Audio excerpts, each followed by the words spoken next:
Quand j'ai commencé mon arrêt de travail pour Burnout, quelqu'un de très haut placé dans mon entreprise m'a envoyé un message vraiment très gentil en expliquant qu'elle avait de la compassion pour moi, mais elle m'a aussi envoyé une liste de plusieurs livres à lire pour que j'utilise de la meilleure façon possible le temps de repos que j'allais aller avoir pour me remettre en ordre de marche et pour revenir au travail. Et c'est là que je me suis dit que même le temps de repos, c'est pour ça que je dis repos, est devenu un moment sur lequel on doit avoir comme un retour sur investissement. Si j'investis 2 mois pour me reposer de mon burn-out, alors il faut qu'après ces 2 mois, j'aille mieux et donc il va falloir que je lise des livres, que je fasse une thérapie, que je fasse plein de choses pour pouvoir bien revenir au travail et que je ne perds pas une miette, une minute de mon temps d'arrêt de travail. Et je me suis posé des questions. Je me suis dit, mais est-ce que c'est pas justement ça, tout le problème? Est-ce que c'est pas justement que même le temps de repos doit être performatif, que même le temps de repos doit être utilisé à la moindre seconde pour pouvoir faire quelque chose dans le futur? Est-ce que c'est pas ça le problème de mon burn-out? Et ça a mené une autre réflexion que j'ai poussée, que j'ai redécouvert en écoutant le podcast In Power Podcast avec Albert Moukébert et la personne qui gère ce podcast dont j'ai oublié le nom, mais en tout cas cherchez In Power Podcast sur YouTube et vous la trouverez. C'est là où j'ai remarqué qu'il y avait une différence entre le mot se reposer et le mot oisiveté, être oisif. Parce que c'est comme si même se reposer, c'était devenu performatif. Tu veux pas juste dormir, tu veux mieux dormir. Tu veux pas juste marcher, tu veux mieux marcher parce que tu veux atteindre tes 10 000 pas. Tu veux pas faire de la méditation, tu veux faire de la méditation parce que tu veux réduire ta dopamine, ta cortisol. Tu veux faire du yoga pour optimiser ton système nerveux. Tu veux lire pour apprendre quelque chose que tu vas ressortir dans un dîner de famille ou dans un article que tu vas écrire. Tu veux aussi partir en vacances pour recharger les batteries, pour revenir plus motivé. Tu veux, à chaque fois qu'en fait tu fais quelque chose pour te reposer, c'est comme si on le faisait avec un objectif qui se cache derrière. Même quand on mange, on se dit je vais manger tel et tel ingrédient parce que ça va me permettre d'être meilleur au sport, de vivre plus longtemps. Et on se retrouve avec des paquets de bouffe où il y a marqué en gros 15 grammes de protéines. Même les produits de bouffe, il y a écrit en gros le bénéfice que ça a pour la personne. Et je pense, j'ai l'impression qu'on ne passe plus de temps à rien faire du tout. À rien faire du tout. Toute notre vie, toute notre activité, donc au travail, tout est performatif, parce qu'au travail, tu dois performer, sinon tu as une mauvaise évaluation à la fin de l'année. Tu dois toujours être dans de plus en plus de performance. Et quand tu arrêtes le travail, tu fais des activités pour te reposer afin de vivre plus longtemps, d'être moins stressé, d'être plus fit, de ci, de là. Il y a toujours une utilité derrière ce qu'on fait. Et j'ai l'impression que c'est ça qui m'a un peu tué le moral, en fait, ces dernières années. J'ai l'impression que c'est ça qui me rend pas très bien. Est-ce que vous êtes d'accord avec ça? Il y a pas d'études scientifiques qui parlent, enfin, qui dit que être oisif, ne rien faire du tout, c'est vraiment bien et qu'on se repose pas vraiment. C'est vraiment là une sensation générale que j'évoque et je serais curieux d'avoir de votre avis en commentaire si vous avez un avis. Et du coup, ça me mène à la question, quelle est la différence entre se reposer et être oisif?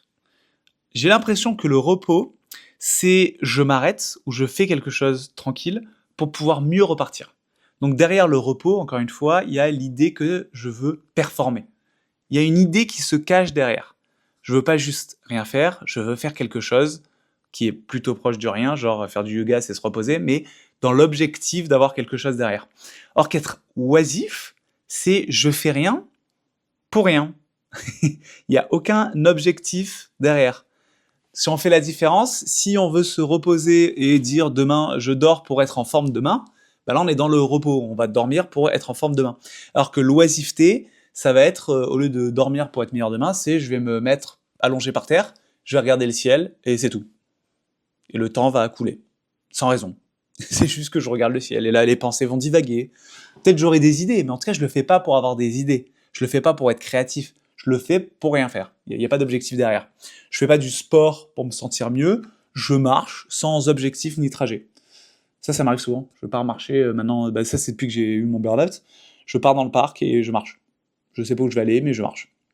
Méditer pareil, au lieu de méditer pour gérer son stress, tu vas être oisif. Tu restes assis et tu fais rien. Un peu comme quand tu regardais le ciel. Tu lis pas pour apprendre, tu lis pour te sentir bien, juste tu lis. Bah non, mais justement, faut pas se sentir, tu lis parce que ça te plaît, juste tu lis. Donc j'ai l'impression que c'est ça la différence entre oisif et repos.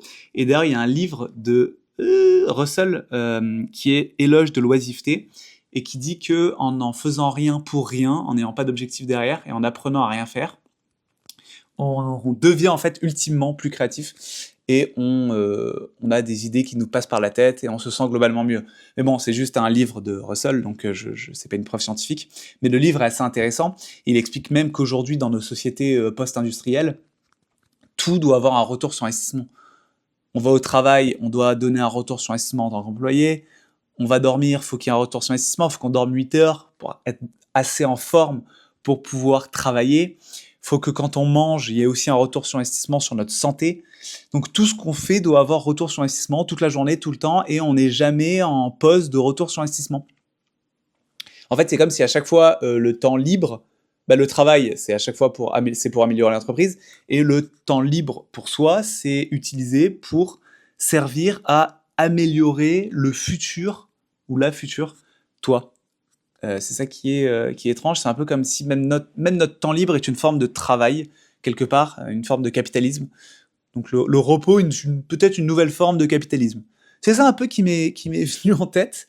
Je parle vite, je parle très vite. Il faut que je me calme quand je fais mes vidéos. Qu'est-ce que j'ai écrit d'autre Oui, en fait, je me suis dit que, en fait, on a appris à traiter notre vie comme une entreprise. C'est un peu comme si chaque heure doit avoir un rendement financier. C'est pour ça que je parlais de retour sur investissement. Un rendement financier, un rendement physique, un rendement intellectuel, un rendement social. Je vais sortir pour pouvoir recharger mes batteries sociales, ou je ne vais plus sortir pour recharger aussi mes batteries sociales. Ça dépend comment tu vois le truc. Et c'est intéressant de voir ça. C'est intéressant de voir que toute notre vie, tout notre temps a été capitalisé. On dit ça? Genre en mode capitalisme. Et j'ai pas d'autres pensées qui arrivent derrière là. Hein. J'ai pas genre. En fait, ce que je me dis derrière tout ça, il n'y a pas de consensus scientifique sur le fait qu'il faut être oisif et rien foutre pour rien foutre. C'est plus un sujet philosophique, plus un constat, où moi qui suis tombé en burn-out, le burn-out c'est quoi? C'est l'anxiété de la performance. Et je pense que j'ai eu un surtrop d'envie de performer sur tous les sujets de ma vie. Oui, il y a eu le travail, mais il n'y a pas eu que le travail. Hein. Moi, j'ai commencé à faire du sport en masse parce que j'ai très peur de vieillir, donc je veux que le futur moi soit dans la forme la meilleure possible. À un moment, j'ai même fait un régime, bon ça c'était il y a quelques années, un régime pour avoir la meilleure santé possible, pour être meilleur au sport, pour avoir un meilleur corps, pour vivre le plus longtemps possible. J'ai commencé à stresser de ouf de manger du sucre, alors que vraiment les recommandations pour le coup en nutrition apparemment c'est de ne surtout pas se stresser avec la bouffe et de manger à peu près ce qu'on a envie quand on en a envie, parce que si on commence à se stresser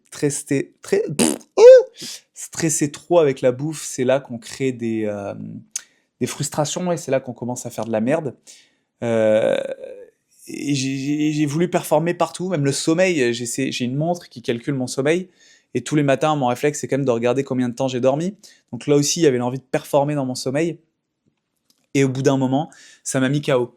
Donc, je pense qu'être oisif, le fait de rien faire et de n'avoir aucun objectif derrière le fait de rien faire, est agréable. Et j'essaie de le faire de plus en plus. Me mettre sur le canapé, comme je disais, aller faire des marches.